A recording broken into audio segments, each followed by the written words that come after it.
cada canto do globo. Exploramos selvas e desertos. 0. Estudamos o espaço, mas avançamos apenas 11 quilômetros abaixo da superfície da Terra. Apenas 1/500 do caminho até o núcleo. Agora, estamos prestes a ir mais fundo. Faremos uma viagem ao coração do planeta em busca da última fronteira, onde árvores abrem caminho pelas rochas à procura de água, onde formas estranhas de vida habitam lugares mortos. Arranha-céus são construídos sobre areia, minas são do tamanho de cidades e forças enormes continuam a moldar a Terra. Vamos nos unir a cientistas, engenheiros e aventureiros, enquanto investigam, exploram e desafiam os mistérios subterrâneos. Em uma viagem ao centro da Terra. Chegar ao centro da Terra exige uma viagem de 6.400 quilômetros por 3 camadas subterrâneas distintas. A primeira é a crosta terrestre, uma camada superficial frágil com apenas 32 quilômetros de profundidade. Imagine a Terra sendo um ovo cozido. Na verdade, proporcionalmente, os continentes são 3 vezes mais finos que a casca do ovo e a crosta oceânica é quase 10 vezes mais fina. A crosta guarda muita coisa dentro dessa profundidade relativamente rasa. Sobrepõe-se zonas de carvão, água, sal, ouro, prata, petróleo. O mais interessante para nós que vivemos na superfície da Terra é que ou plantamos algo ou extraímos. Então, grande parte do nosso mundo vem do subsolo de diversas formas. Abaixo da crosta fica uma camada mais grossa, o manto, com 2.900 quilômetros de rocha derretida em movimento. Sob o planeta, há uma região extremamente agitada de rocha derretida, com pressão e temperatura alta.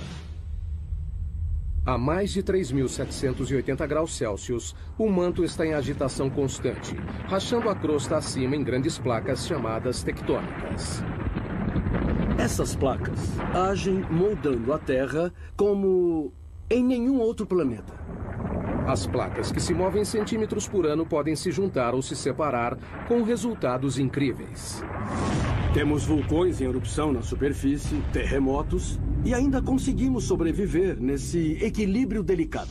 Por incrível que pareça, vulcões são fonte de riqueza e fertilidade. São os vulcões que trazem nutrientes e materiais para a superfície da Terra.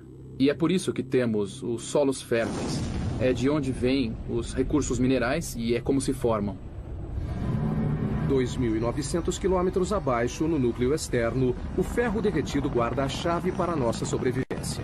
Um campo magnético para o planeta que nos protege da radiação solar. Precisamos do campo magnético terrestre por causa da força intensa do nosso Sol. Por fim, alcançamos o núcleo interno, o ambiente natural mais mortal da Terra. E quando chega ao centro da Terra, a pressão é 3.600.000 vezes maior que a da superfície.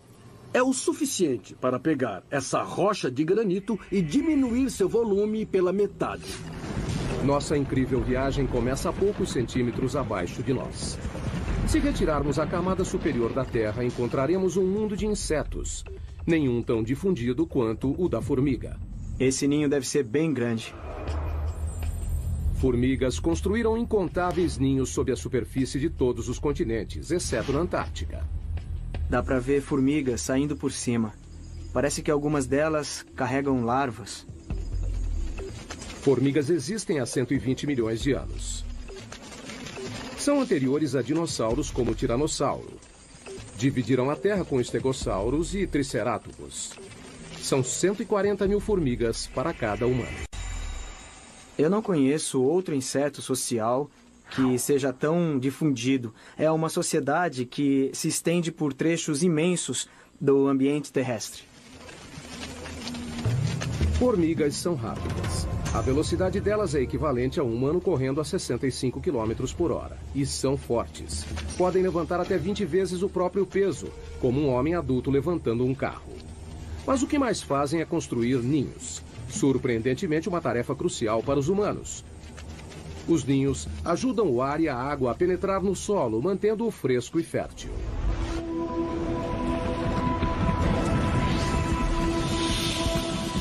abaixo da zona das formigas, a 2 metros. Londres, Inglaterra. 2 metros abaixo dessas ruas movimentadas estão as veias e artérias que suprem as necessidades da vida moderna. 45 mil quilômetros de rede de gás. 31 mil quilômetros de cabos elétricos. 64 mil quilômetros de encanamento. E o descanso final para milhões de pessoas. A 7 palmos é uma frase comum para morto e enterrado. Mas onde surgiu? A história teve início em Londres em 1665. A cidade sofreu uma epidemia de peste negra. No seu auge, o número de mortos chegou a mais de 7 mil por semana. O prefeito de Londres tentou impedir a propagação da infecção e ordenou que as sepulturas das vítimas da peste tivessem pelo menos 7 palmos de profundidade. Acreditava-se que os mortos poderiam infectar as pessoas saudáveis. Então, enterrar os corpos a 2 metros parecia fundo bastante para conter a doença. Mais tarde, as pessoas descobriram que a peste era transmitida através das pulgas de ratos pretos. No final, o surto de 1665 causou cerca de 72 mil mortes. 1 em cada 6 moradores de Londres. A cidade foi poupada apenas no ano seguinte, quando o grande incêndio de Londres acabou com todos os ratos. Mas a tradição da profundidade da sepultura foi espalhada pelo mundo.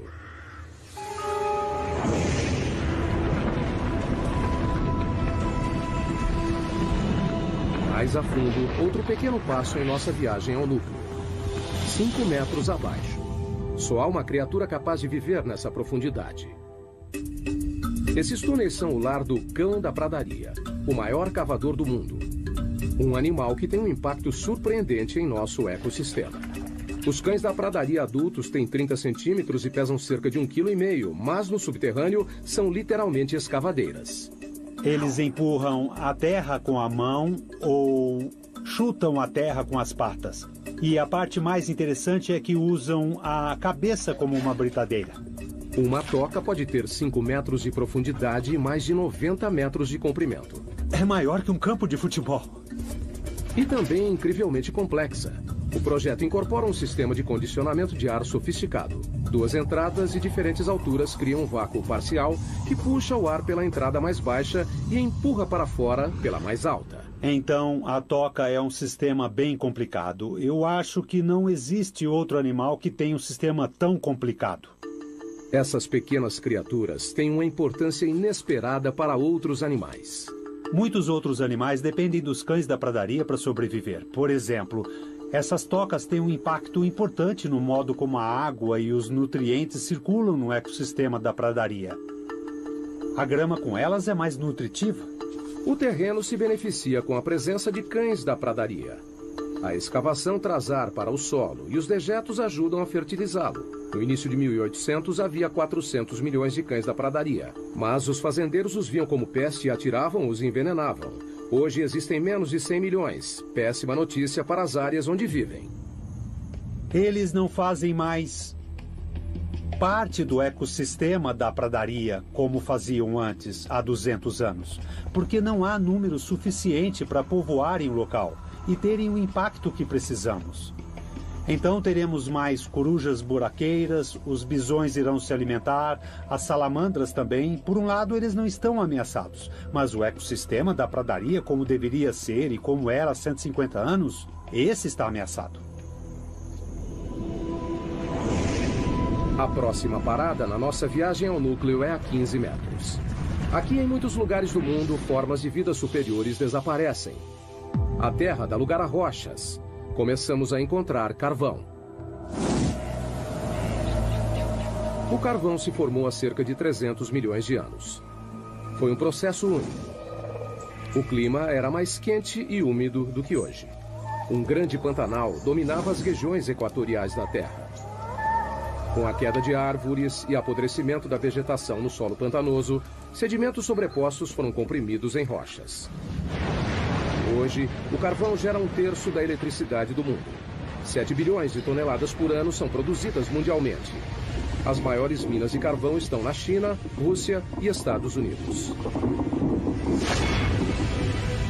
Só o estado da Pensilvânia produz 1% do fornecimento mundial. 1.500 pessoas viviam na cidade de Centralia, na Pensilvânia. Era uma pequena comunidade idílica. A gente andava de uma ponta a outra e conhecia todos na cidade. Era um jeito bom de viver. Hoje é uma cidade fantasma. Tudo por causa de um terrível acidente. Em 1962, uma queima de lixo foi iniciada propositalmente em um aterro ao lado do cemitério da cidade. Eles queriam limpar o aterro e colocaram fogo lá. Ele se espalhou por uma abertura que levava aos labirintos profundos das minas, velhas minas de carvão abandonadas que passam abaixo da Centralia. Alcançando uma profundidade de 15 metros, o fogo atingiu cerca de 180 hectares, o tamanho da Baixa Manhattan. E não parou por aí. O que alimenta o fogo é o carvão antrácito, rico em carbono e de combustão lenta. Muito bem, se olhar para a orientação da rocha, do leito de rocha, vai ver que se inclina neste sentido, indicando a tendência de um vale sinclinal. E na região do carvão antrácito, a maioria do carvão é encontrada nesse vale. Queimando a 650 graus Celsius, o ponto de fusão do alumínio, o fogo consumiu o solo e a rocha até não restar mais fundações.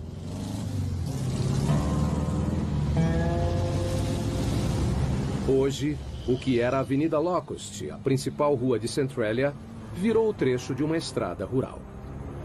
É difícil imaginar que aqui era o centro da cidade. Temos aqui uma fotografia de como era a Centralia desse ponto, onde nós estamos agora. Era aqui que John Coddington tinha um posto de gasolina e, olhando ali na frente, aquela árvore morta é a mesma árvore dessa foto. E as ruas eram lotadas de casas, era, sabe, uma do lado da outra. E agora não existem mais, todas estão... a natureza está reivindicando o lugar e não sobrou muito do que a cidade costumava ser. Essa casa, na Avenida Locust, do outro lado do posto de gasolina, pertencia a Bob Gadinsky. Em 1977 era uma única casa que minha esposa e eu adorávamos demais. Ficava em uma comunidade que era extremamente unida. Mas como pode ver hoje, não há nada além do mato que cresceu. Com o passar dos anos, o fogo ficou mais forte, mais ousado, chamuscando a paisagem, carbonizando as árvores, tudo do subsolo. Além do calor e da fumaça, o fogo emitia gás nocivo, como ainda faz até hoje. Tem monóxido de carbono, dióxido de carbono, sulfeto de hidrogênio e dióxido de enxofre. Então não é recomendável respirar este ar por causa desses gases que estão presentes. Quando as ruas começaram a se desintegrar, o governo federal interveio. Em 1984, o Congresso financiou uma evacuação voluntária. A maioria dos cidadãos de Centralia se mudou para nunca mais voltar. Era preocupante viver em cima do desastre. A gente se sentia preso. Eu estava preocupada com a segurança das crianças, então procurei sair o mais rápido possível. O fogo subterrâneo venceu. Our journey continues, moving deeper toward the Earth's core. Giant machines bore their way through a mountain. And engineers build the world's tallest skyscraper in a pile of sand. We're taking a journey to the Earth's core. Along the way, we'll encounter amazing animals, breathtaking feats of human endeavor, incredible engineering, and awesome natural wonders. De 15 para 150 metros subterrâneos. Agora a Terra já deu lugar ao leito de rocha. Essa é a zona de construção. A camada onde a maioria dos grandes projetos de construção do mundo toma forma. Como os metrôs. Existem 52 sistemas ferroviários subterrâneos no mundo. O mais extenso fica em Xangai, na China, com 420 quilômetros de trilhos, 55 quilômetros a mais que o de Nova York. Mas o túnel de metrô mais profundo é o de São Petersburgo, na Rússia, a 104 metros, quase a altura da Estátua da Liberdade. Antigamente os túneis eram cavados assim, ou assim. Agora eles usam isso. A tuneladora, também conhecida como tatuzão. A tuneladora foi usada pela primeira vez em 1956 para cavar o túnel de esgoto do rio Humber, em Toronto. A máquina tem 120 metros de comprimento. A cabeça de corte tem 15 metros de diâmetro e gira 3 vezes por minuto para escavar a rocha. Um feixe de laser a mantém no caminho. Conforme as tuneladoras avançam, anéis de aço e lajes de concreto são instalados. Como uma fábrica móvel, ela corta a rocha à frente e deixa um túnel finalizado para trás. A tuneladora é o segredo por trás de alguns dos maiores túneis do mundo, como o túnel base de São Gotardo, que liga a Suíça e a Itália através da cordilheira mais alta da Europa, os Alpes. Em seu lugar mais profundo, o túnel está a 2,5 km abaixo dos picos da cordilheira. Com 58 quilômetros, é o túnel ferroviário mais comprido do mundo.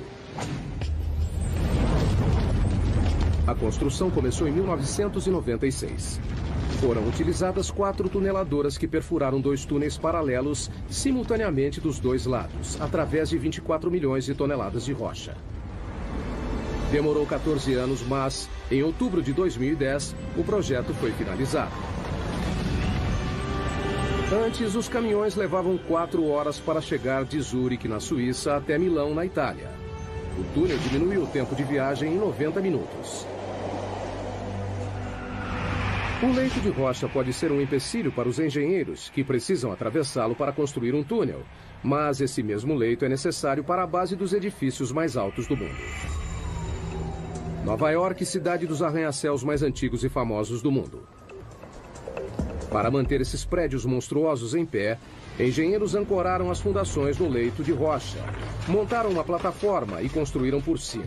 Na verdade, o horizonte de Manhattan espelha o leito de rocha abaixo.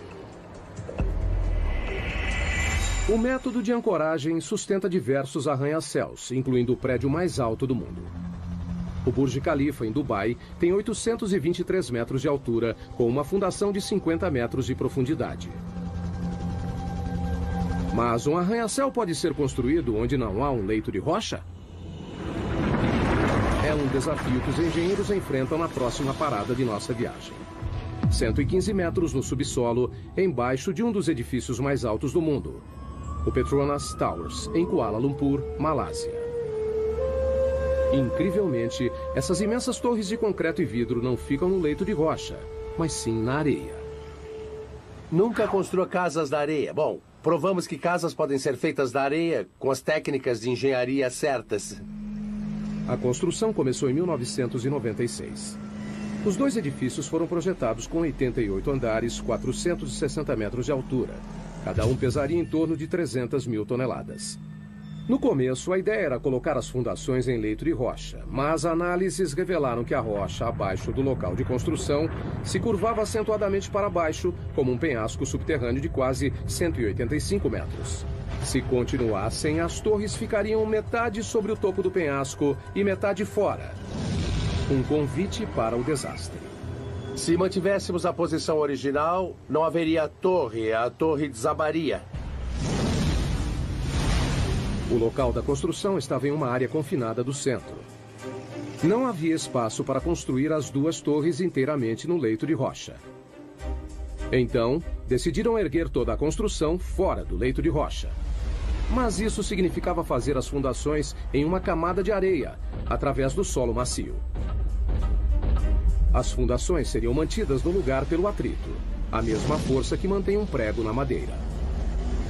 Um prego é colocado no pedaço de madeira da mesma forma que os pilares em atrito estão colocados em toda essa zona de terra abaixo dessa torre. A equipe de construção teve trabalho. Foram colocados 104 pilares sobre cada torre, com 3 metros de distância entre eles. Praticamente uma floresta de concreto e aço. Alguns pilares têm 115 metros de profundidade. Em 2011, são as fundações mais profundas de qualquer prédio do mundo. A engenharia subterrânea alcançou o impossível. 2 torres de 460 metros, construídas sobre areia. Os engenheiros usam a geologia há tempos para guiá-los em seu trabalho. Mas a geologia pode ser imprevisível.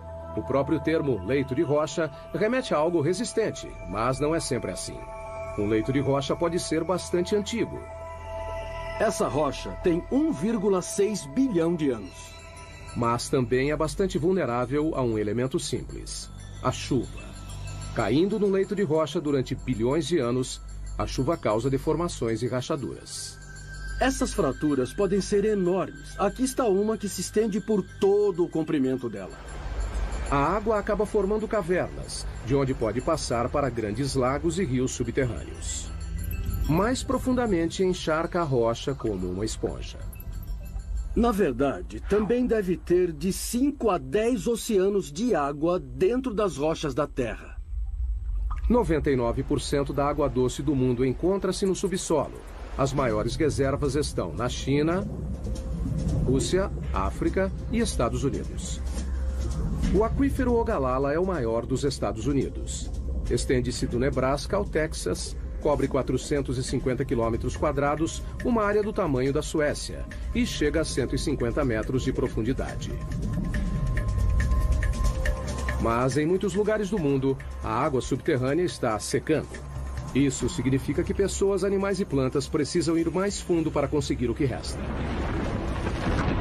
A próxima parada em nossa viagem subterrânea, a raiz mais profunda do mundo, 120 metros.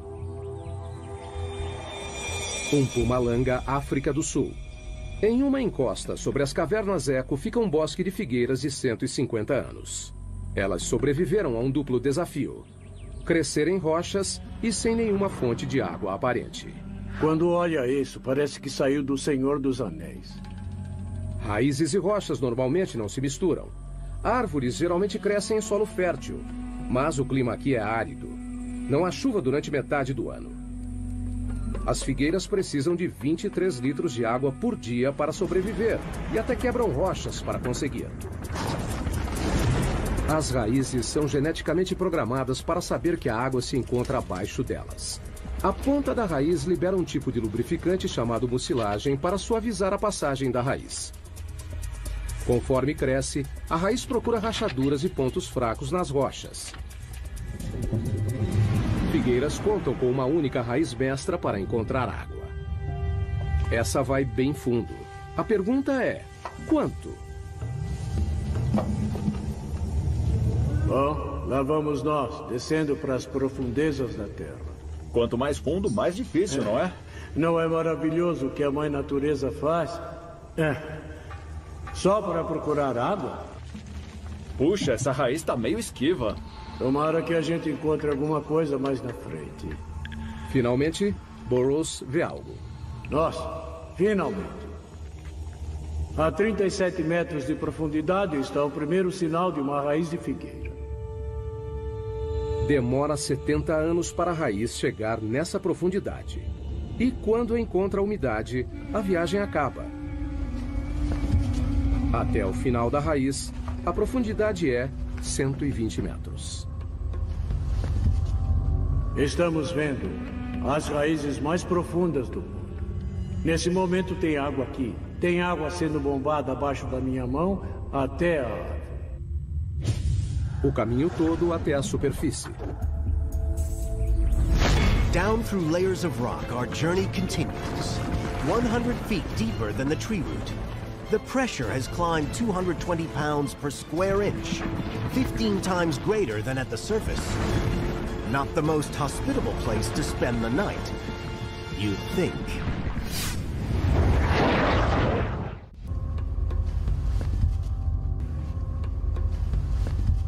Depois dos mamíferos subterrâneos, túneis artificiais e da raiz mais profunda, entramos na área dos minerais. As rochas são feitas de minerais. A humanidade extrai as riquezas minerais da Terra há mais de 40 mil anos. Mas o que fazer com uma mina que atingiu o fim da vida útil? Algo bem inesperado. É o que a próxima parada dessa viagem revela. Sala, Suécia. 150 metros de profundidade. Desde 2006, uma antiga mina de prata é o local da suíte de hotel mais procurada do mundo. Apesar de decorada com prata e com uma sala de jantar exclusiva, O banheiro mais próximo fica na superfície. E a temperatura ambiente é de 4 graus. A mina de prata, que hoje abriga um quarto, foi fechada em 1908. Durante 400 anos, os mineiros cavaram 40 mil toneladas de rocha, principalmente com as mãos. No século XVI, essa era a mina mais importante da Suécia. Hoje, o legado dos mineiros é visto nos túneis e cavernas que se estendem na escuridão por 20 quilômetros. O grande interesse turístico pela mina deu a ideia da suíte de hotel. As pessoas vêm aqui só para ter uma ideia do passado. A prata existe há 4,6 bilhões, desde a origem do sistema solar. Foi formada a partir de partículas minerais lançadas no espaço pela explosão de estrelas, capturadas no turbilhão de poeira dos planetas embrionários, fundidas em pepitas puras pelo calor e água do subsolo.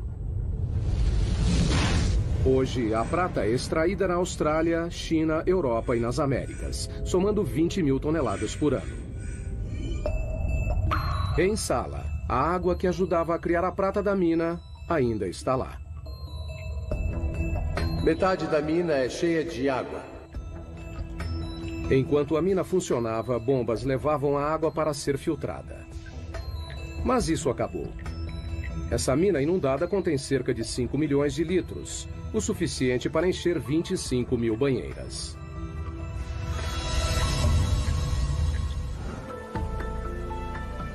Marco e Tatja Hannistow alugaram a suíte de hotel subterrânea para comemorar o 15º aniversário de casamento. Tá certo? A ideia foi dela. Perfeito. Bom, eu queria fazer uma grande surpresa para ele. E alguma coisa especial. Vamos lá? O elevador leva 4 minutos e meio, avançando 60 centímetros por segundo para chegar na suíte de 150 metros abaixo. Marco está com dúvidas. Eu tô nervoso. Ficar embaixo da terra sozinho? Não, quase sozinho. Eu vou.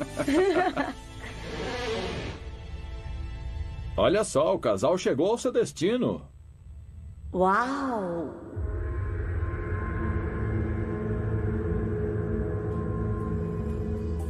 Ai, isso é maravilhoso. Quando o casal senta para jantar, Marco ainda está um pouco apreensivo. Maravilha, agora só tenho que ter coragem para dormir. Mas no fim ele consegue passar a noite. Uma noite inesquecível. A água subterrânea é o maior agente para mudanças no subsolo. Ela não só reage quimicamente com os minerais para criar metais como a prata, mas também pode literalmente derreter a rocha. Cidade da Guatemala 2010. Um estrondo repentino, queda de alvenaria. Quando a poeira baixou, a única coisa que restou foi um buraco enorme. Com 30 metros de profundidade e 20 metros de largura, um quarteirão inteiro desapareceu. A cidade da Guatemala é construída sobre calcário poroso. O fluxo de água subterrâneo dissolveu a rocha, deixando somente uma camada superficial frágil, que poderia ceder a qualquer momento. Inacreditavelmente, o desabamento tirou apenas uma vida. Mas já é o segundo grande buraco na cidade em 3 anos. As dolinas, como são chamados, são assustadoras e às vezes mortais, mas alguns podem fornecer muitos dados científicos. A próxima parada em nossa viagem subterrânea também é na América Latina, a 335 metros. Zacatón, México. Nessa dolina cheia de água não há espaço para a vida. Abaixo da superfície plácida não há ar. Mas uma forma de vida cresce aqui, micróbios. E eles são bem estranhos. Todas as bactérias e formas de vida precisam sobreviver num ambiente anaeróbico, o que acaba levando a formas de vida incomuns. Em 2006, a NASA enviou uma equipe para estudar os micróbios de Zacatón. O primeiro passo foi descobrir o formato do interior da dolina. Não sabíamos o tamanho e nem a profundidade. Era tudo uma grande incógnita. Então trouxeram uma nova tecnologia. Um robô em formato de ovo projetado para ir aonde outras sondas não conseguiam. Eles o apelidaram de Depth X. Ele tem propulsores em todas as direções, então pode ir para todos os lados, consegue girar e fazer qualquer movimento necessário para encontrar o caminho num ambiente tridimensional. O Depth X tem 2 metros de largura e 1,5 de altura, quase do tamanho de um quadriciclo.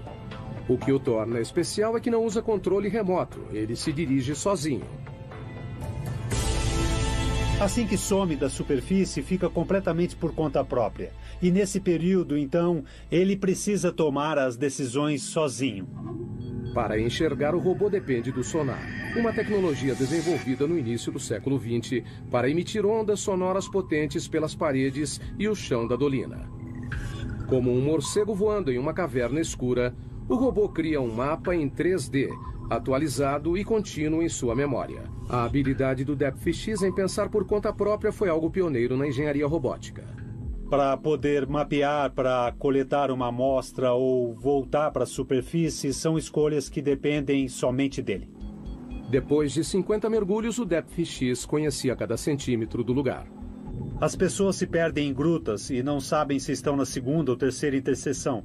Um robô como o Depth X faz um bom trabalho para distinguir dessas situações confusas e, em alguns casos, faz melhor que as pessoas. Em pouco tempo, os segredos de Zakaton foram desvendados. Sabemos que é quente. Talvez existam aquíferos termais alimentando Zakaton.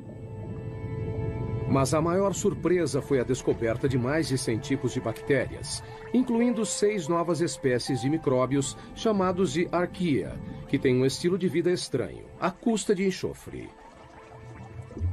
Uma das árqueas tinha enxofre dentro do organismo, então estava metabolizando o enxofre, o enxofre da água e usando como fonte de energia. A descoberta confirma que a vida não precisa das mesmas condições da Terra para se desenvolver. Um dia, um descendente do Depth X pode acabar fazendo uma viagem pelo espaço. Veremos esses exploradores avançando, indo para lugares que as pessoas não podem ir. Em lugares como a Lua de Júpiter, Europa, na busca por uma forma de vida similar em outro mundo. Há muitas dolinas na América Latina, principalmente no México. Só na província de Yucatán há mais de 3.000 delas. Algumas contêm água, outras não. Mas nenhuma delas pode ser comparada à nossa próxima parada da viagem. O poço vertical mais profundo do mundo, a Caverna das Andorinhas.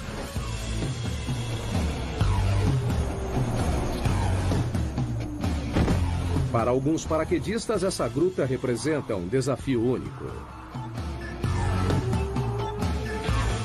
Você vai para a beirada e olha para baixo. E quando você pula, sente a corrente de ar.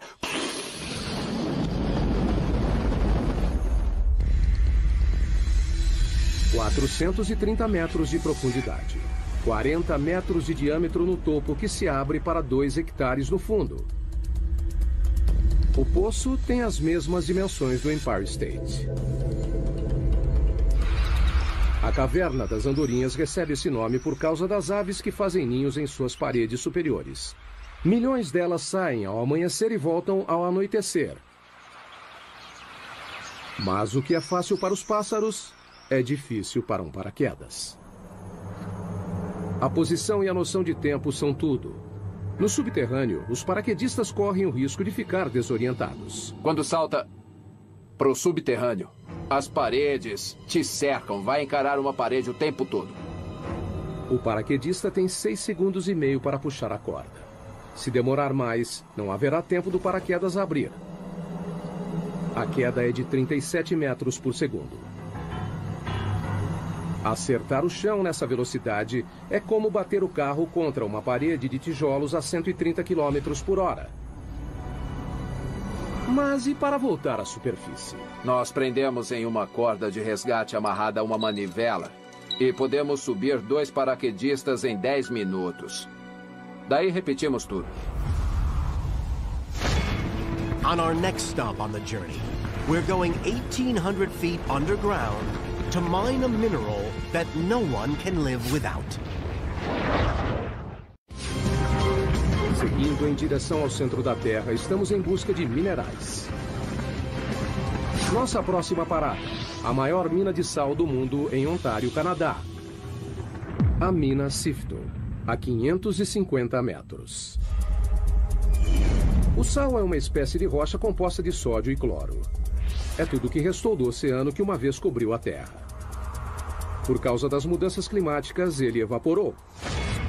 Um adulto normal precisa consumir uma colher de chá por dia ou corre o risco de ficar doente, em coma e até morrer. Então, não é surpresa que as primeiras minas de sal tiveram início há mais de 14 mil anos, onde hoje é a Áustria. Em todo o mundo, mineiros extraem 260 milhões de toneladas por ano. As maiores jazidas estão na China, Rússia e Canadá. A mina Sifto foi aberta em 1959 e fica a 530 metros abaixo da cidade de Goderich, em Ontário, e se estende por baixo do lago Huron. A maioria das minas consiste em túneis pequenos sustentados por vigas e pilares chamados de escoras.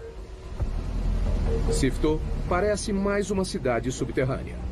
Suas vastas cavernas cobrem mais de 7 quilômetros quadrados, quase o tamanho do centro de Manhattan. Tem até suas próprias lojas e escritórios. O teto baixo diz aos mineiros que estão próximos do alvo, onde estas serras enormes entram em ação. Nós escavamos túneis com 4 metros de altura e 20 de comprimento. As lâminas de 3 metros cortam as rochas enquanto giram 1.500 vezes por minuto. O ar fica denso com a poeira. O barulho é ensurdecedor, mas está prestes a aumentar ainda mais. Eles vão perfurar e explodiremos o local de 18 metros de largura por 18 de altura. São cavernas enormes.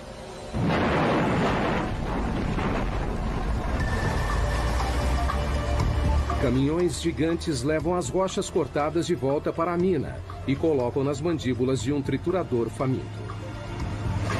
Os caminhões descarregam 10 vezes por hora, o tempo todo, 7 dias por semana. Nos 4 minutos em que esse monstro é carregado, lascas de 250 quilos são reduzidas a pedras menores. Esteiras levam o sal para o silo regulador. É um tanque enorme que coloca o sal dentro dos baldes que sobem e descem e mandamos o sal para cima. Mas esse grande silo é uma vantagem enorme para nós. Com o silo regulador, todo o processo pode ser feito no subterrâneo. Estamos falando de uma taxa de 24 a 26 mil toneladas içadas por dia e temos capacidade para mais que isso. Todo dia, essa mina produz sal suficiente para metade da população mundial. E a Sifto acredita que pode manter a produção por mais 250 anos.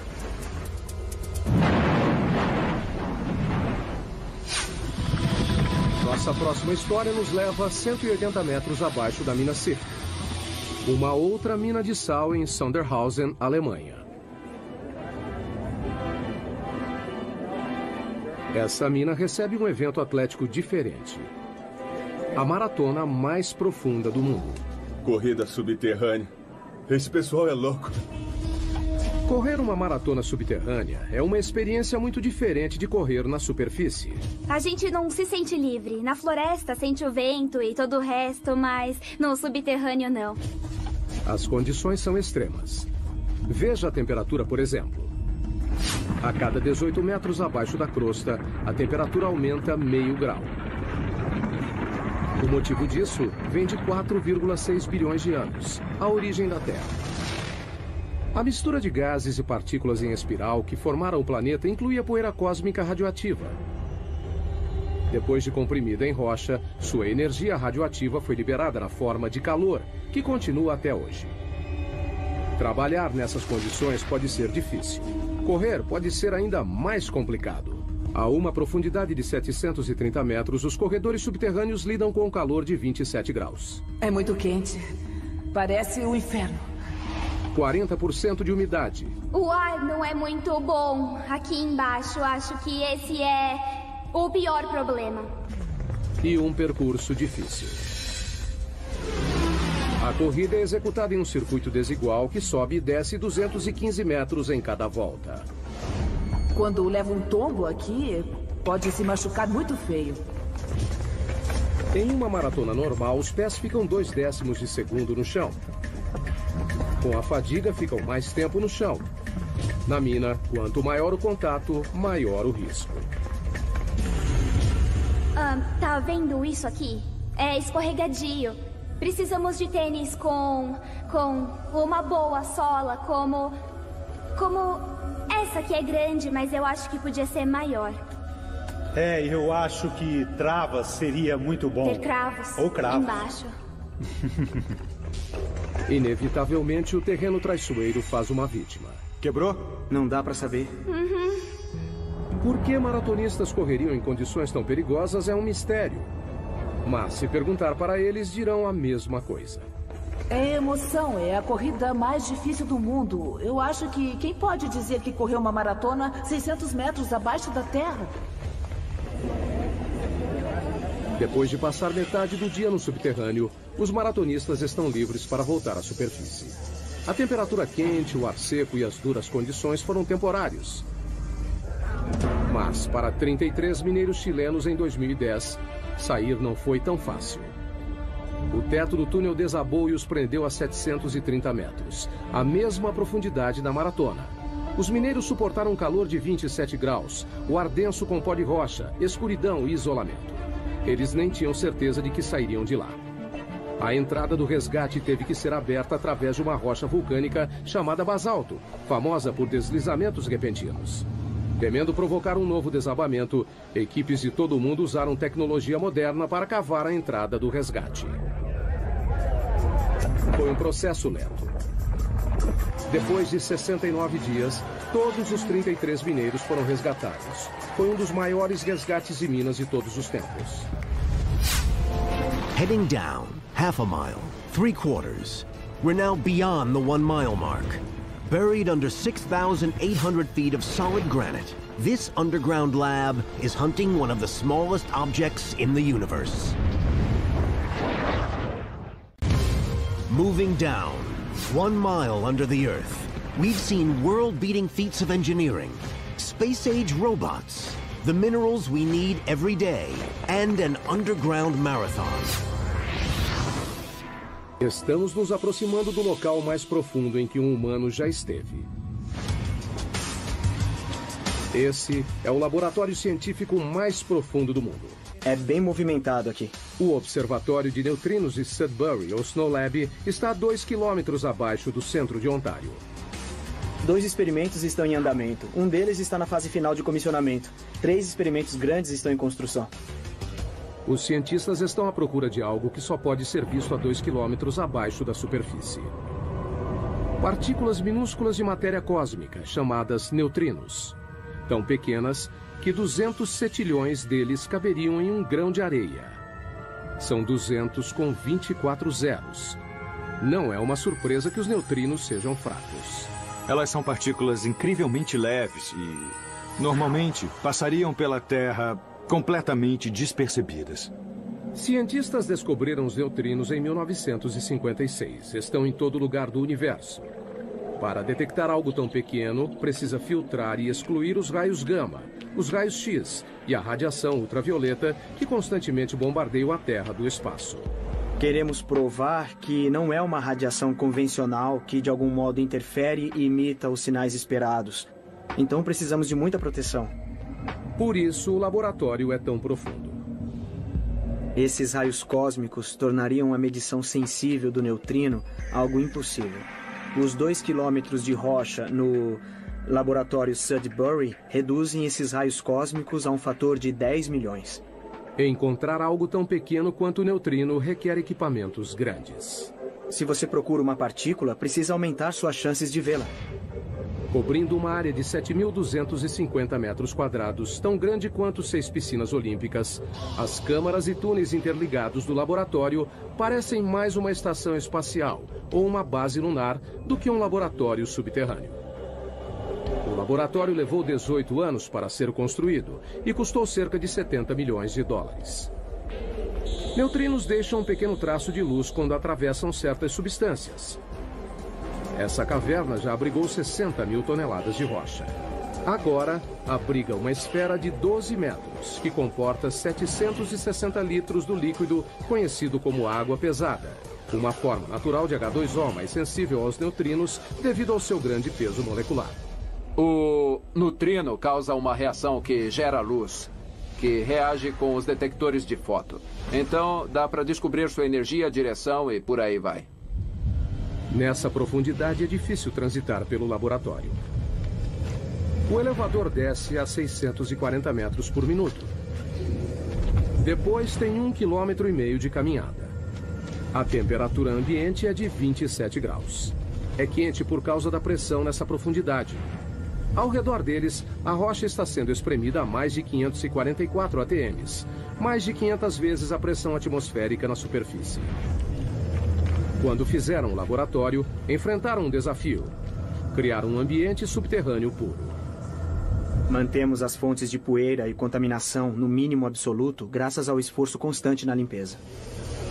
Na entrada, eles passam por um processo rigoroso de descontaminação para remover poeira, que pode arruinar os experimentos delicados. Isso envolve tirar tudo que vestiu na mina, tomar um banho completo e colocar roupas limpas que nunca foi usada fora da mina. Além da poeira, as pessoas espalham detritos próprios continuamente. 600 mil partículas da pele por hora. Uma centena de fios de cabelo por dia. E qualquer uma das opções pode comprometer o trabalho no laboratório. Uma vez dentro, os cientistas enfrentam mais triagem e limpeza. Até o esgoto do laboratório é limpo. Tratamos todos os resíduos do nosso próprio lavatório e água suja que vem dos chuveiros e da lavanderia. Bactérias especiais reduzem os resíduos organicamente e sem exalar cheiro ruim. E gostamos de pensar que temos a descarga de banheiro mais profunda do mundo.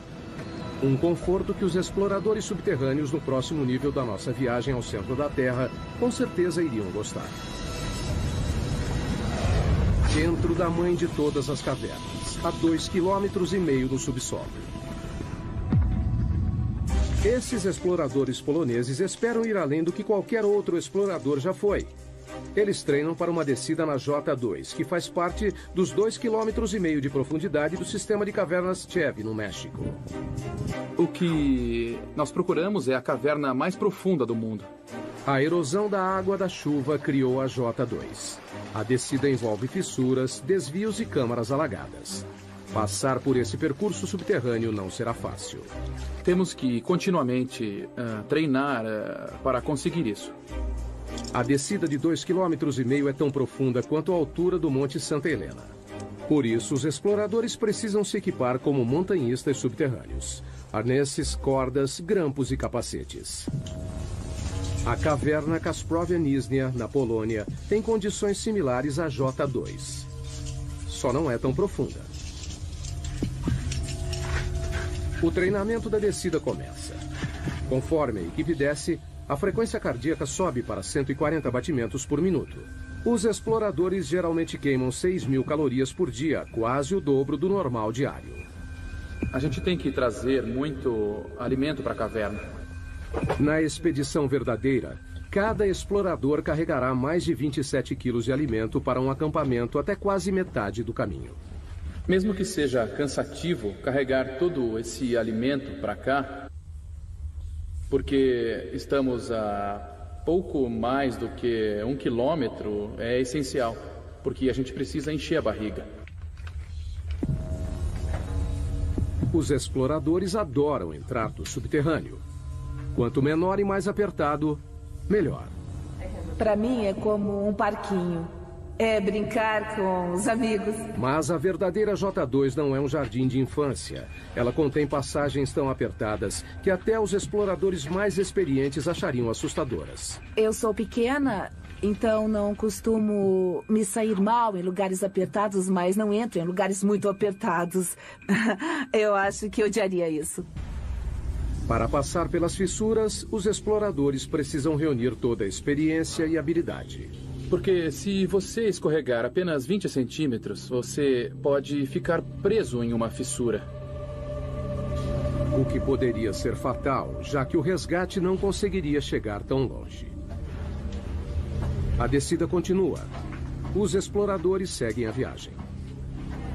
Você desce, desce e desce cada vez mais e mais, e você não pode pensar em subir, só em descer cada vez mais. O maior desafio da J2 é a água. A gruta leva a uma série de câmaras alagadas chamadas fossas.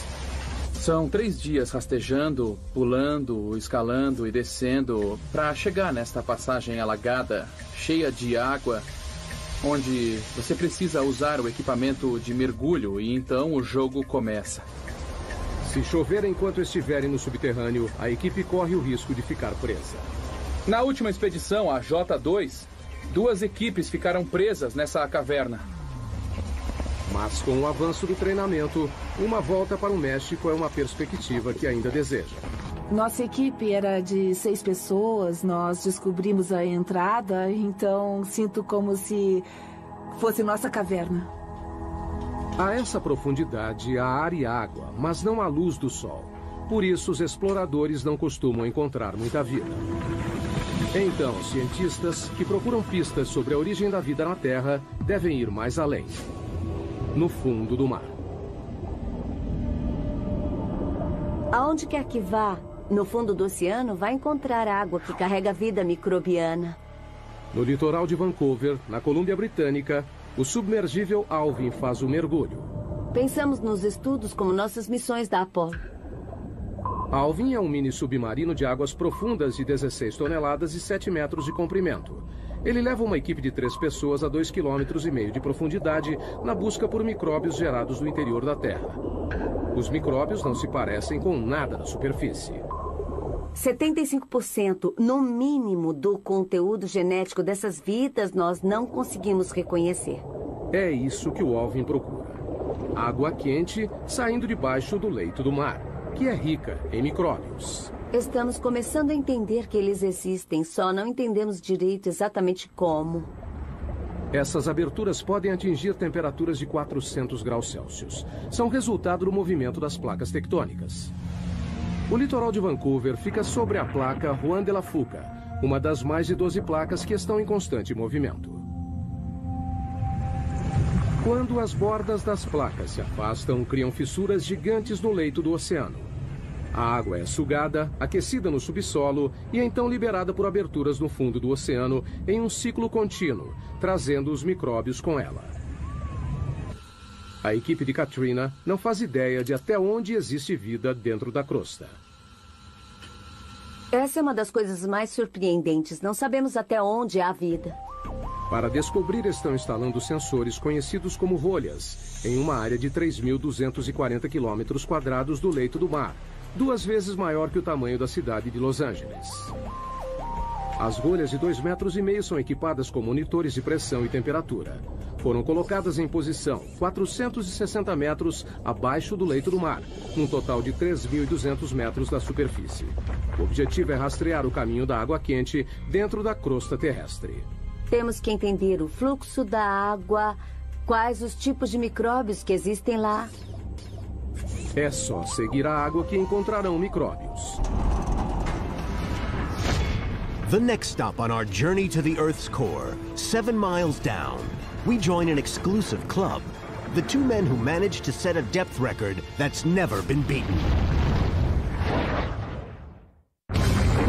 Our journey to the Earth's core continues. We're on a quest to reveal how modern life depends on the mysterious underground forces that shape our planet.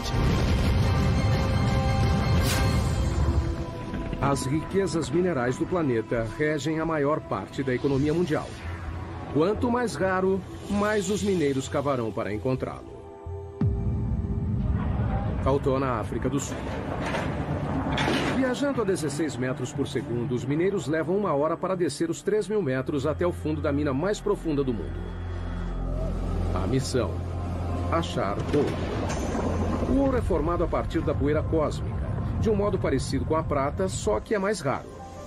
Menos de 200 toneladas foram extraídas desde o início dos registros históricos. A produção da Tautona, de 12,5 toneladas por ano, fornece metade da oferta mundial de ouro. Assim que o elevador abre, um sopro de vento quente recebe os mineiros. A essa profundidade, a temperatura ambiente é de 54 graus Celsius, mais quente que um dia de verão no Vale da Morte. Um sistema de ar-condicionado enorme abaixa para 28 graus. Ainda quente, mas suportável. Enquanto os 5.600 mineiros que trabalham aqui suam a camisa nas galerias e túneis, também precisam ficar de olho no teto. Nessa profundidade, qualquer tremor pode provocar um pequeno terremoto subterrâneo. A queda de rochas mata diversos trabalhadores todo ano. Na próxima parada da viagem ao centro da Terra, vamos 3 vezes mais fundo que os mineiros de Tautona, para o lugar mais profundo já alcançado por humanos. No Pacífico Ocidental, a 11 quilômetros subterrâneos, encontra-se a Depressão Challenger, uma fissura de 69 quilômetros de largura no leito do oceano, que se estende por 2.530 quilômetros. A mesma distância de Nova York a San Antônio, no Texas. E o perigo aqui não é o calor ou os tremores de terra, é a pressão.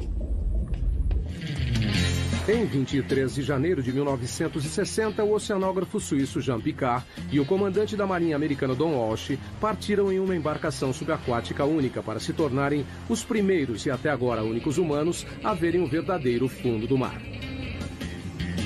Don Walsh revive a viagem histórica. Foi o único submersível que foi até a Depressão Challenger e por quase 50 anos ninguém mais voltou lá. E por uma boa razão. A pressão a 11 quilômetros de profundidade é esmagadora. 1.080 ATMs. Imagine o peso de 48 Boeing 747 em cima de um dedo. Para suportar esse peso incrível, Piccard projetou um submergível chamado Trieste. Com 15 metros de comprimento, 4 metros de diâmetro, ele pesava 51 toneladas, quase o tamanho de um caminhão de lixo médio carregado. Para a proteção, a equipe ficou em uma esfera de aço de 2 metros de diâmetro, de 16 toneladas. Não tinha espaço para as pernas. A gente tinha meio metro cúbico para 2 pessoas. É quase o tamanho de uma geladeira doméstica. O que, levando em conta a água a 1 grau Celsius negativo, não parecia tão ruim assim. A temperatura dentro do casco era aproximadamente a de uma geladeira também. Para flutuar, o Trieste foi suspenso por uma boia, um tipo de balão submarino. Mas ao contrário de balões que voam no céu, a equipe não conseguiu usar hélio. Então decidiram usar outra coisa. Todos sabemos que petróleo é mais leve que a água, então o Trieste usou gasolina.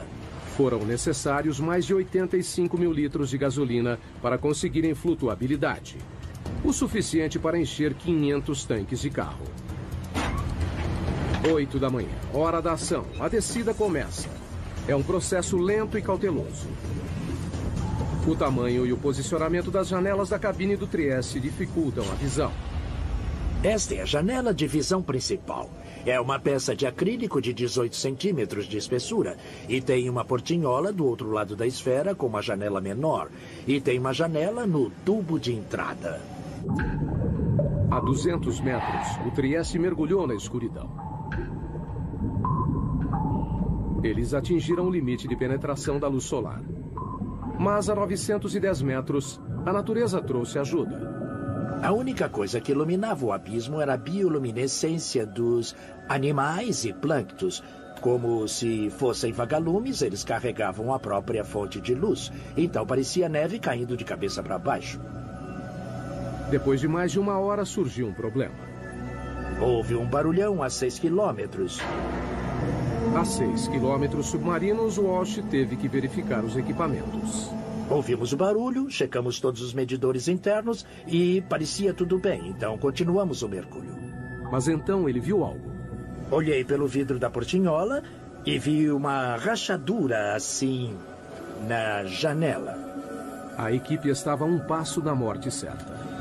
Se o vidro interno tivesse rachado, teríamos morrido na hora, porque a pressão externa a 6.000 metros é de uns 680 ATMs. Então, teria sido imediato. Talvez nem notássemos. Mas a janela resistiu e eles decidiram soldá-la. Depois de quase 5 horas, o Trieste finalmente se aproximou do fundo. Walsh viu algo inacreditável. Um pouco antes de pousar, nós vimos um linguado. Animais vertebrados não deveriam viver nessa profundidade. Mas eles não tiveram a chance de investigar mais fundo.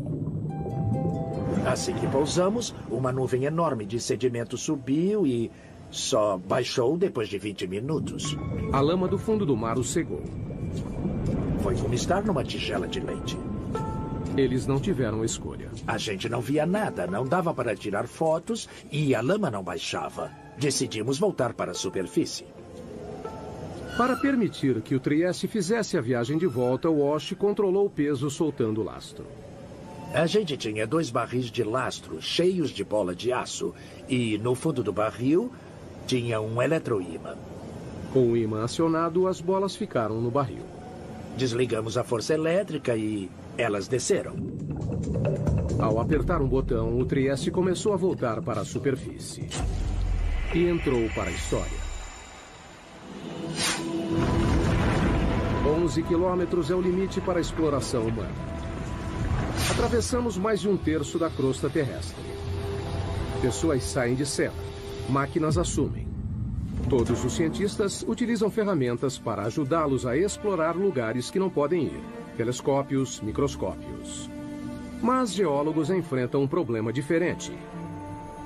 O engraçado é que eu não posso dizer o que existe a 30 centímetros abaixo do chão que pisamos, porque não consigo ver através da rocha. A solução parece óbvia. Perfurar a rocha e olhar. Mas é uma abordagem repleta de problemas. Península de Kola, noroeste da Rússia, 1989. Em um ponto castigado pelo vento, na fronteira com o Círculo Polar Ártico, cientistas embarcam em um plano ambicioso. Com despesas enormes, um buraco incrivelmente fundo foi perfurado para alcançar o limite entre a crosta terrestre e o manto. São 35 quilômetros subterrâneos. Para reduzir o atrito, usaram um método de perfuração novo. Ao invés de toda a cabeça de escavação, somente a broca foi inserida, bastante lubrificada com lama e óleo. A 6 quilômetros, a perfuração descobriu fósseis de plâncton de 18 milhões de anos em um estado de conservação impressionante. A 11 quilômetros, encontraram rocha de 4,4 bilhões de anos. Zircão, o mineral mais antigo do planeta. Mas com o aumento da temperatura a cada metro, nos 12 quilômetros, ela chegou a 300 graus Celsius. A perfuração parou de repente. A temperatura aumenta muito rápido conforme avança para o interior do planeta. Com a profundidade dos buracos, a broca de metal não aguenta e então começa a se derreter. Pelos próximos 14 anos, houve tentativas de retomar a perfuração, mas todas fracassaram. Não temos equipamentos nem materiais que suportem a temperatura e pressão que existem a dezenas de quilômetros subterrâneos. O poço superprofundo foi abandonado em 2003. Então, se não conseguem perfurar, o que os geólogos fazem? Usam os ouvidos. Não vemos o que há dentro do planeta, ouvimos o que há dentro do planeta. Sismógrafos, como são conhecidos, são leitores que monitoram os sons dos movimentos das rochas no subsolo. Eles literalmente ouvem os terremotos. Há terremotos de magnitude 6 ou maior a cada 3 dias em média. E isso faz o mundo se modelar. As vibrações mudam de acordo com a densidade da rocha. Dados que geólogos podem ler. Conseguimos fazer imagens tridimensionais do que forma o planeta inteiro, monitorando milhares de terremotos com milhares de sismógrafos durante muitos anos. But seismometers have limits too. They cannot always reveal exactly what's inside the different layers of rock. And in the hunt for oil, that can be dangerous. We've come a third of the way through the Earth's crust on our journey to the core. We've climbed caves and dug through mines, encountered strange life forms, and reached the depth limit of human exploration. Pessoas ao redor do mundo dependem dos recursos sob nossos pés. A próxima parada em nossa jornada ao centro da Terra. O campo de petróleo mais profundo dos Estados Unidos, 11 quilômetros abaixo do Golfo do México. Há mais de 6.000 plataformas de petróleo no litoral do Texas e Louisiana, com capacidade de suprir 25% do petróleo dos Estados Unidos. Mas não é fácil de obter. É preciso atravessar 1,5 km de mar e depois mais 9,5 de pedra. Como fica mais difícil de achar petróleo e gás, avançamos mais e mais para águas fundas e fazemos buracos mais profundos. A perfuração em águas profundas está passando por uma revolução nos litorais do Egito, África Ocidental, Brasil e no Golfo. É maravilhoso termos a tecnologia para avançar tão profundamente. Mas a tecnologia tem suas limitações. Na primavera de 2010, uma plataforma chamada Deepwater Horizon perfurava um poço relativamente raso a 7 quilômetros no campo de Macondo, cerca de 80 quilômetros da costa da Louisiana. 20 de abril, 22 horas. A plataforma foi abalada por uma explosão. A bola de fogo foi vista a 56 quilômetros de distância. 11 funcionários morreram, 17 ficaram feridos. 1,5 km abaixo, no leito do oceano, a ruptura do poço liberou até 60 barris de petróleo por dia. Um barril tem 180 litros. Foi como jogar 450 caminhões-tanque no mar. O vazamento totalizou quase 5 milhões de barris. Foi o pior desastre de petróleo nos Estados Unidos. Então, o que deu errado? A Deepwater Horizon já tinha perfurado 11 quilômetros no fundo do campo de petróleo do Golfo no outono anterior, em um local diferente. Em comparação, perfurar em Macondo seria fácil. Mas as aparências podem enganar. O Golfo é um dos lugares mais difíceis de perfurar. O relevo costeiro cai em mais de 1,5 km de cumes íngremes e vales, com desfiladeiros e vulcões ativos de até 150 metros. A geologia é bem complicada. O petróleo sob o leito irregular do fundo do mar está abaixo de uma camada de rocha de 35 milhões de anos, com 245 metros de espessura, preso sob uma pressão enorme, mais de 1.100 vezes a da superfície. E tem também o peso das rochas, sobrepostas, pressionando, que faz a pressão do fundo do poço aumentar incrivelmente. Além da pressão, os perfuradores de petróleo podem encontrar perigosos bolsões de gás metano congelado, conhecido como hidrato. Se acidentalmente perfurar, isso pode ser um problema. Aquecido pelo atrito da broca, o metano explode o poço, liberando uma quantidade enorme de petróleo. Muitos pesquisadores associam a tragédia do Deepwater Horizon a um bolsão de metano congelado. A tecnologia de escaneamento convencional nem sempre pode detectá-los, e isso é um desafio para a exploração do petróleo. E ninguém sabe a quantidade existente porque é muito difícil conseguir uma imagem sísmica. Agora, os exploradores estão usando uma nova geração de sensores de fundo do mar para ajudá-los a detectar o gás congelado antes de se tornar uma ameaça. Literalmente, nós o descemos pela lateral do navio e ele afunda até o leito do oceano, usando uma âncora de concreto pesada, e fica lá por vários dias ou até vários meses. Ao contrário do sismógrafo padrão, esse sensor não mede as ondas sonoras geradas pelo movimento tectônico da Terra. Ao invés disso, detecta eletricidade. Medimos as propriedades eletromagnéticas do leito do mar, a condutividade elétrica. A eletricidade vem do campo magnético da Terra. Quando encontra a radiação do Sol na atmosfera superior, gera uma corrente mundial dentro da crosta, que alcança o núcleo externo da Terra. Mas ela é fraca. Medimos menos de 1 nanovolt no fundo do oceano. Os sinais que nos interessam são pequenos. A corrente passa por diferentes rochas dependendo da facilidade com que conduzem ou resistem à eletricidade. Ao medir essa corrente, os sensores fornecem uma imagem mais detalhada do que há na rocha, fazendo a distinção entre um bom condutor, como a água, e um mau condutor, como o petróleo. O que é bom porque gastar 100 milhões de dólares perfurando um poço de água salgada é perda de tempo. Como o petróleo, o hidrato de metano também tem baixa condutividade, mas existe a pouca profundidade abaixo do leito do mar. Para encontrá-lo, é preciso dar um choque na Terra. E é isso que esse instrumento que está na minha frente vai fazer. Eles o chamam de SUSY.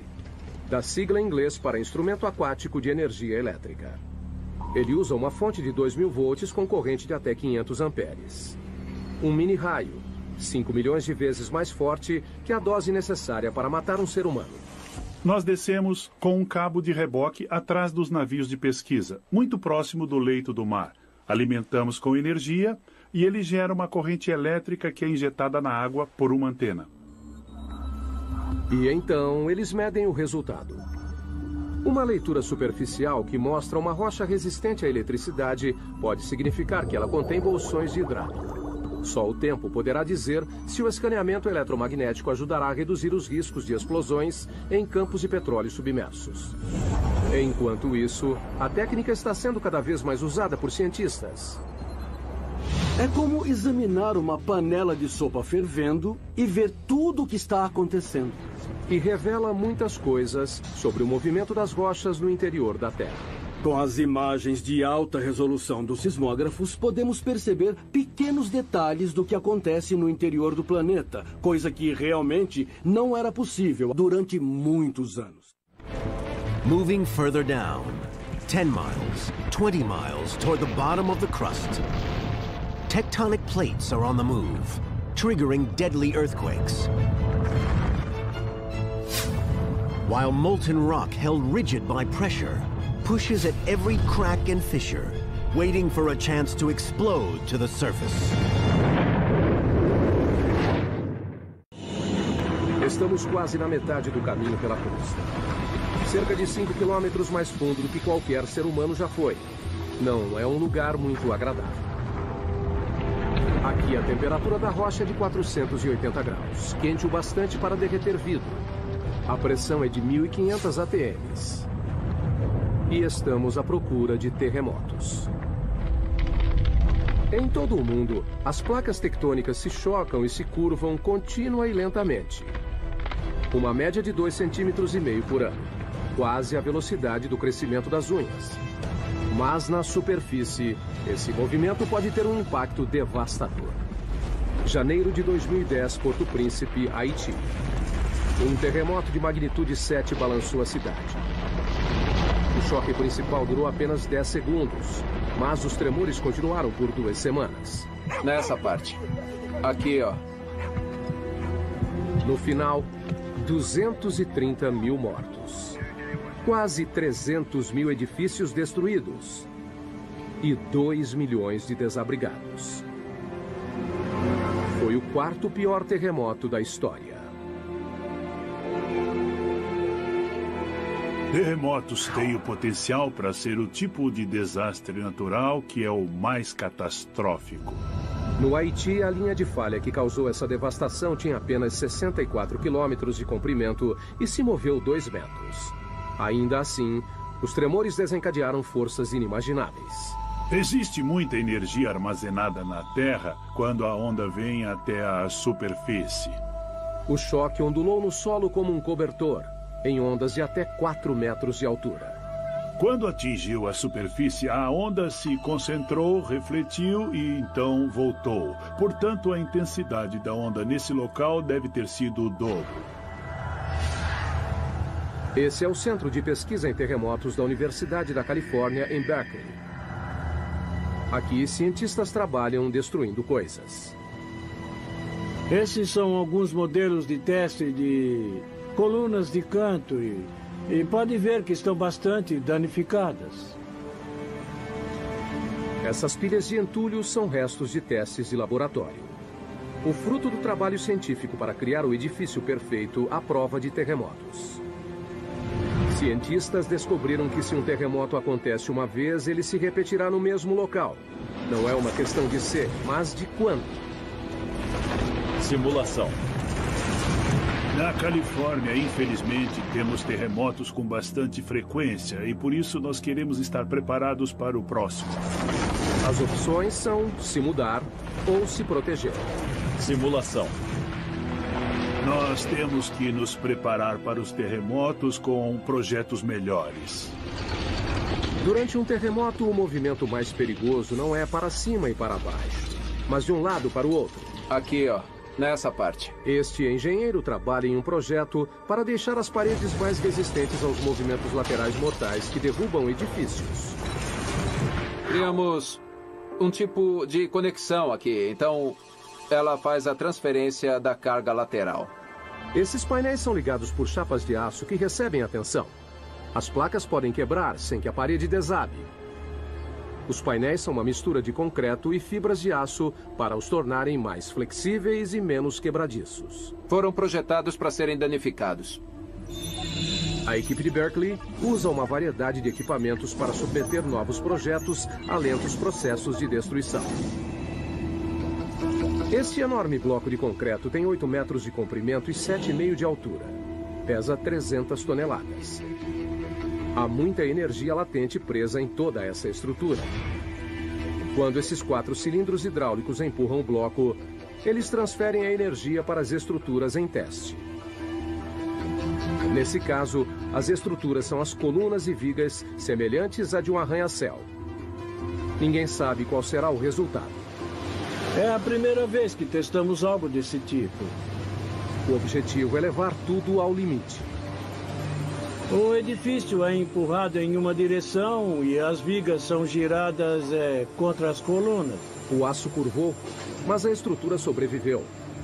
Um começo promissor para esse projeto. Mas a única maneira de ter certeza que a estrutura se manterá durante um terremoto é fazer um acontecer. Essa é uma mesa vibratória. A mesa vibratória nos dá a possibilidade de provocarmos um terremoto. Como o nome sugere, as mesas vibratórias atingem réplicas de prédios com tremores em escala real. Assim, nós podemos simular 6 tipos de movimento. A mesa pode balançar para frente e para trás, inclinar, ir para cima e para baixo, para os lados, para representar o que aconteceria em um terremoto. O objetivo não é analisar por que os prédios caem, mas por que continuam em pé. Uma das coisas que queremos ser capazes de fazer é prever quando uma estrutura desabará completamente ou desabará parcialmente. Os terremotos já mataram milhões. Mas o movimento tectônico que os causam também faz parte do ciclo mundial, que é crucial para a saúde do planeta Terra. A vida humana não teria se desenvolvido sem as placas tectônicas. As placas tectônicas criam terras e sem elas, a superfície seria um imenso oceano. Nem existiriam animais terrestres. O ciclo da criação de terras praticamente deixa o planeta de cabeça para baixo. Isto é um homonoide, um fóssil do que viveu no fundo do leito do oceano. O que é notável nesta pedra é que apareceu na base do Monte Everest. E as forças envolvidas devem ter sido enormes e incríveis para trazer este pequeno homonoide do fundo do mar até um local bem alto do planeta.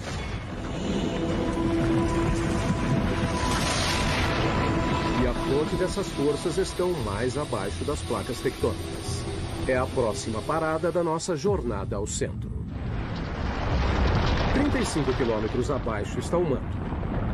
Uma vasta região com 2.900 quilômetros de profundidade que compreende 70% da massa do planeta. Aqui, a corrida para ver quem provoca mais mudanças nas rochas é entre a temperatura e a pressão. A 56 quilômetros, a pressão é 16.500 vezes maior que a da superfície. Mais do que um humano aguentaria. Essa câmara de alta pressão ilustra o impacto que isso teria no corpo humano desprotegido. Logo, ficaria impossível de respirar, com os pulmões contraídos e a implosão das costelas. Com mais 3 quilômetros a 59 de profundidade, a pressão reduziria nossos ossos a pó. Mas a temperatura também sobe, graças à liberação de energia radioativa do manto. O calor de 980 graus é capaz de amaciar as rochas. Elas começam a se transformar em magma. Magma é o que acontece quando a rocha atinge a temperatura de fusão e vai do estado sólido para o líquido. Ela pode atravessar grandes distâncias de terreno quando é expelida para a superfície da Terra. Enquanto percorre a superfície, o magma se mistura com uma série de substâncias que o tornam ainda mais volátil. Magma é a combinação fascinante de rocha derretida e gases dissolvidos, como água e dióxido de carbono. Logo abaixo da superfície, o magma se acumula em lacunas e vácuos nas rochas, que os cientistas chamam de câmaras. A câmara mais profunda detectada até hoje fica 33 quilômetros abaixo de Oahu, Havaí. A maioria tem menos de 10 quilômetros. As câmaras lentamente se enchem de magma. Com o aumento da pressão no subterrâneo, o magma é forçado em direção à superfície. Uma hora o ponto de ruptura é atingido. O resultado, erupção vulcânica. Uma das imagens mais poderosas do interior da Terra é dos poucos lugares onde o interior vem para a superfície, como no vulcão. 500 milhões de pessoas no mundo vivem bem perto de um vulcão. Uma única erupção pode ser catastrófica. Vulcões podem subir bem depressa e, em alguns casos, levaram dezenas de milhões de anos para serem criados. Acontecem sem aviso, chegam a 530 graus e é quase impossível de serem parados. Abril de 2010. O vulcão Eiffel entra em erupção na Islândia. Liberou 99 milhões de metros cúbicos de cinzas, o bastante para encher 40 mil piscinas olímpicas.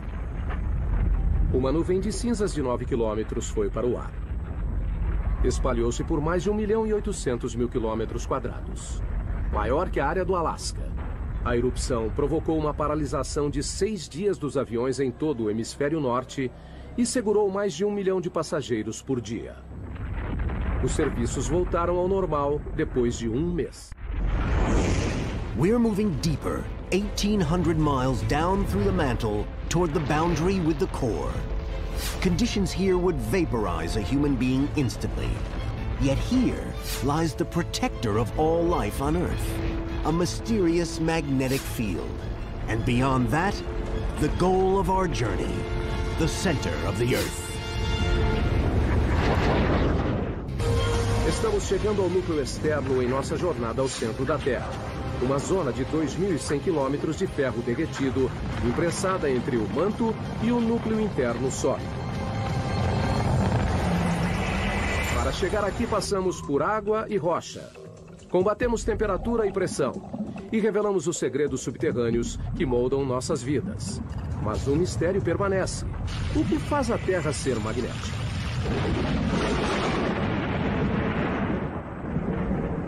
O campo magnético da Terra se estende por 72 mil quilômetros no espaço.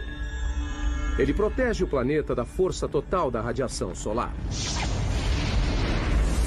Um único brilho solar de 2 horas libera 10 bilhões de toneladas de partículas radioativas. Energia suficiente para abastecer os Estados Unidos por 10 mil anos ou evaporar nossa atmosfera.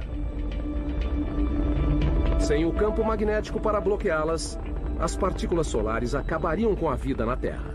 Precisamos do campo magnético da Terra por causa da força intensa do nosso Sol.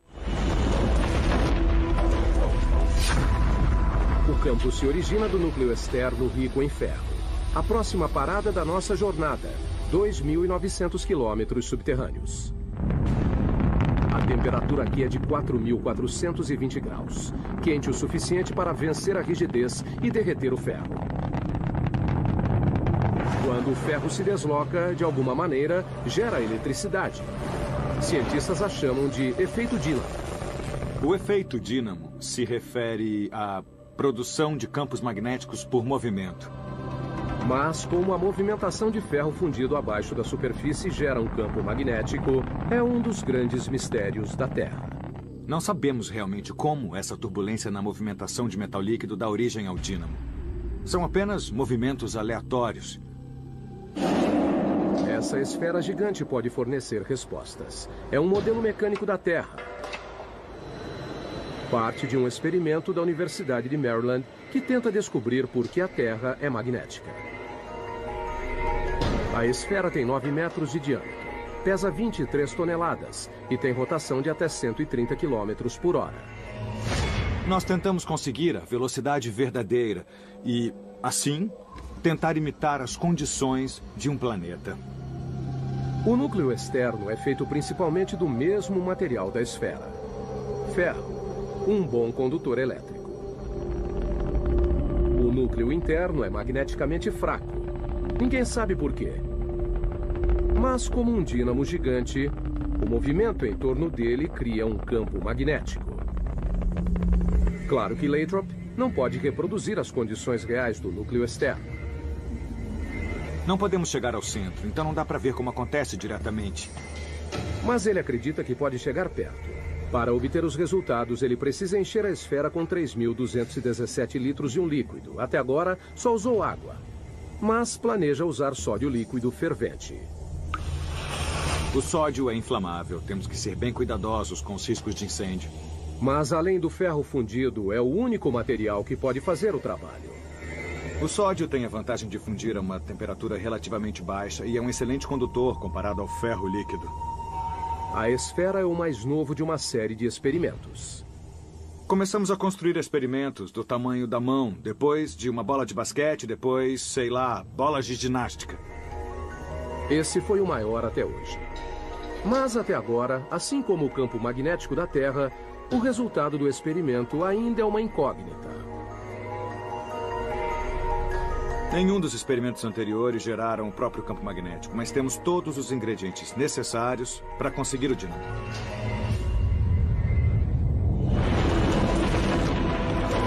Quase 6.500 quilômetros subterrâneos, chegamos ao final da nossa jornada, o núcleo da Terra. Uma massa de ferro com 2.400 quilômetros de diâmetro, com uma área de superfície um pouco maior que a América do Sul. A temperatura aqui é igual à da superfície do Sol. Mas o peso de todo o planeta apoiado nele mantém o ferro rígido. A pressão é muito intensa. É mais que 3,5 milhões de vezes maior que na superfície. A mesma convicção que ajuda a gerar magnetismo também empurra o calor para a superfície no processo de resfriamento do núcleo. Quando a temperatura